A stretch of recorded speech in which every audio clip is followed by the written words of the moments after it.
Buenas noches, mi nombre es María Fernanda Ospina. En el momento nos encontramos con la docente Erika Otálvaro. A continuación ella se va a presentar. Bueno, buenas noches. Mi nombre es Erika Cristina Otálvaro Restrepo. Soy licenciada en Pedagogía Infantil, egresada en la Universidad Iberoamericana. Ejerzo como docente hace 15 años. En este momento estoy laborando en la Fundación Padre Damián con niños de prejardín. Son niños de 3 años y medio a 4 años. Eh, no sé qué más quieran saber. Bueno, listo. Eh, yo tengo algunas preguntas para hacerle acerca del desarrollo del lenguaje en los niños. Entonces, para iniciar, quisiera saber para usted qué es el desarrollo del lenguaje y Bueno, cómo se da en los niños. Bueno, pues se sabe que el desarrollo del lenguaje se da básicamente desde que los niños nacen, ¿no? Porque cuando son bebés, por medio del llanto, por medio de la risa, ellos ya se están expresando, ya es la manera de ellos expresarse. Entonces es el desarrollo verbal y el no verbal, ese sería el no verbal. Y ya el verbal es a partir más o menos de los 13 meses del año, más cuando ya los niños empiezan a pronunciar sus primeras palabras como pa, mate, y a nivel de que van creciendo se va potencializando el desarrollo en los niños. Entonces podemos decir que el desarrollo es verbal y no verbal. Bueno, profe. Em, ¿Cómo estimulan ustedes desde el aula de clase el desarrollo del lenguaje en los niños? Bueno, primero que todo debemos ser conscientes de que a los niños se les debe hablar desde el primer momento de una forma clara, se les debe hablar con buena vocalización, con buena entonación, no se deben utilizar disminutivos. También unas actividades que son muy buenas para decirles a los niños es, digamos, la lectura de cuentos, ¿no? Esa lectura de cuentos nos sirve mucho porque le ayuda a los niños a desarrollar mucho su imaginación y su creatividad.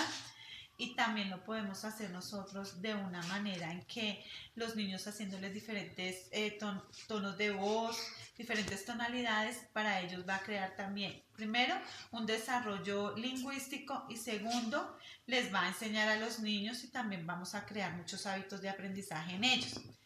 También podemos por medio de la lectura de imágenes, que es donde los niños van realizando, ellos van mirando las imágenes y ellos mismos van hablando y nos van contando qué es lo que están viendo en estas imágenes. También podemos utilizar la pregunta-respuesta, entonces donde nosotros les preguntemos a los niños y permitirles que ellos nos respondan. No debemos anticiparnos a las respuestas de los niños y tampoco debemos caer en el error de decirles a los niños que son erróneas sus respuestas, porque no debemos ridiculizar a los niños en ningún momento.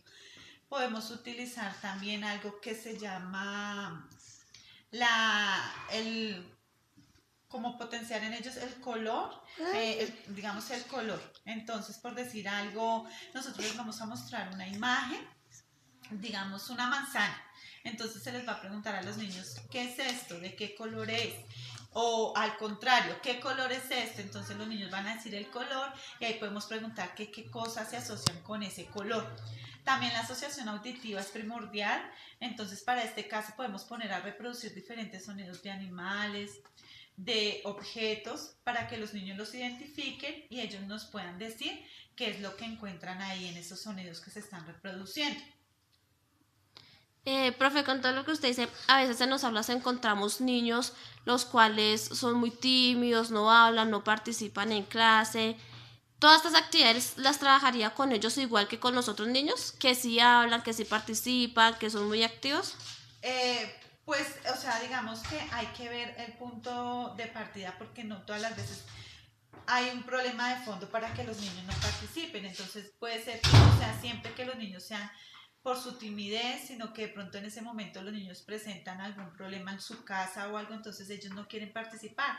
Entonces primero toca tratar como de hablar con los niños y preguntarles qué les pasa, qué tienen, y a partir de esto pues saber qué actividades se puede desarrollar para potencializar más el desarrollo lingüístico de los niños. Obviamente que si ya hay una dificultad en esa parte, entonces ya se manejarían pues actividades extras y se manejaría también en la casa para que se les fomente más este desarrollo. Profe, usted dice que trabaja con niños de más o menos 4 o 5 años. ¿Usted cree que los niños que no participan, que no tienen un buen desarrollo del lenguaje, es necesario enviarlos a todos a terapias de lenguaje? Pues la verdad no creo que sea necesario. ¿Por qué? Porque muchas veces falta esa estimulación. Muchas veces los niños se sienten coartados o se sienten cohibidos de expresarse. Entonces, como vuelvo y reitero lo que ya les había dicho anteriormente, a los niños no se les debe ridiculizar en el público. Todo lo que los niños digan, simplemente se les va a decir que sí, cuando les vamos a permitir a los niños crear hipótesis o conjeturas, entonces simplemente los niños se les va a permitir a los niños que se expresen y a medida que a ellos se les va dando como este amor y se les va dando la confianza, porque más que amor es darles la confianza, los niños van mejorando. No simplemente tiene que haber un problema de fondo y tienen que ser remitidos a terapias de lenguaje. Bueno, profe. Eventualmente encontramos estos problemas en el aula, ¿no? Y muchas veces encontramos cómo los papás desde casa están ayudando a que este desarrollo del lenguaje no se dé con los niños. ¿Qué pautas o estrategias le daría usted a los padres de familia para que trabajen con estos niños para desarrollar bien el lenguaje?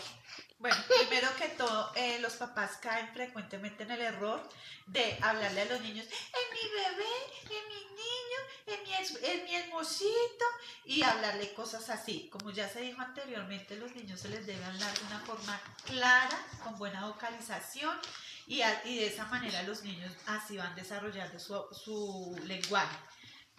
Otra forma de potencializar sería decirles a los papás que lean muchísimo, que les lean mucho a sus hijos y que los niños cuando ellos lleguen del colegio, del jardín, de donde estén, les pregunten cómo te fue hoy, qué hiciste, qué hicieron tus compañeros, o sea, todo para que los niños hablen, para que los niños se comuniquen y de esa forma están potencializando el desarrollo del lenguaje.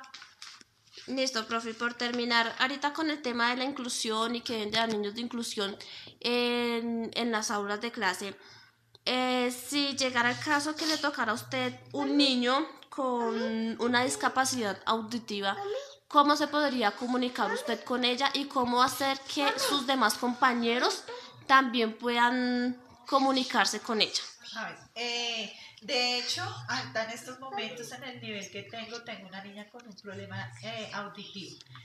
Frecuentemente se cae en el error de decir que los niños son sordomudos. No son sordomudos, son sorditos porque mudos no lo son. Ellos se pueden expresar por medio de sus gestos, por medio de sus señales de su lenguaje de señas.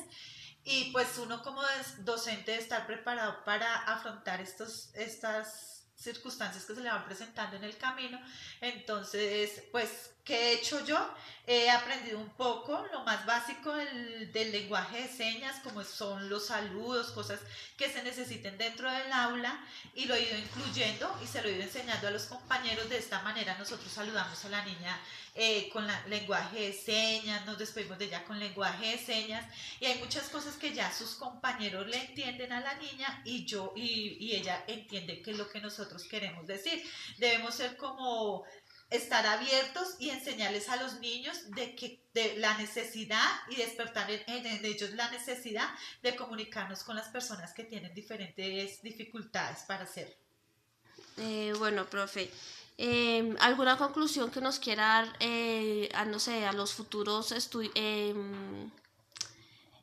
docentes y a los padres? Bueno, a los padres que siempre sean muy amorosos con sus hijos, que desde el momento de la gestación ya vamos desarrollando de cierta manera el lenguaje, porque ellos, cuando nosotros los estamos estimulando en el vientre de mamá, ellos ya están escuchando nuestras voces, las voces de la mamá, del papá. Cuando los niños nacen, ellos ya identifican quién es mamá, quién es papá. Entonces, que siempre estimulen a sus bebés desde que estén en proceso de gestación, que siempre les lean cuentos, que les dediquen tiempo y que permitan que hablen de una forma clara, que los permitan realizar preguntas, que no les moleste ¿y por qué esto? ¿Y para qué esto? Porque los niños preguntan y debemos responder. Simplemente si un niño le dice ¿y por qué esto es azul? no sé por qué sí, no, debemos darle la razón, la respuesta al por qué las cosas son así y no disgustarnos porque los niños preguntan. Y a los futuros docentes de que siempre traten de dar lo mejor por estos niños porque son el futuro pues, del país, que vivan en constante proceso de educación y que quieran la vocación y lo hagan de corazón y lo hagan con amor y que no lo hagan por hacerlo. Listo, profe, muchas gracias Bueno, con por la gusto. colaboración.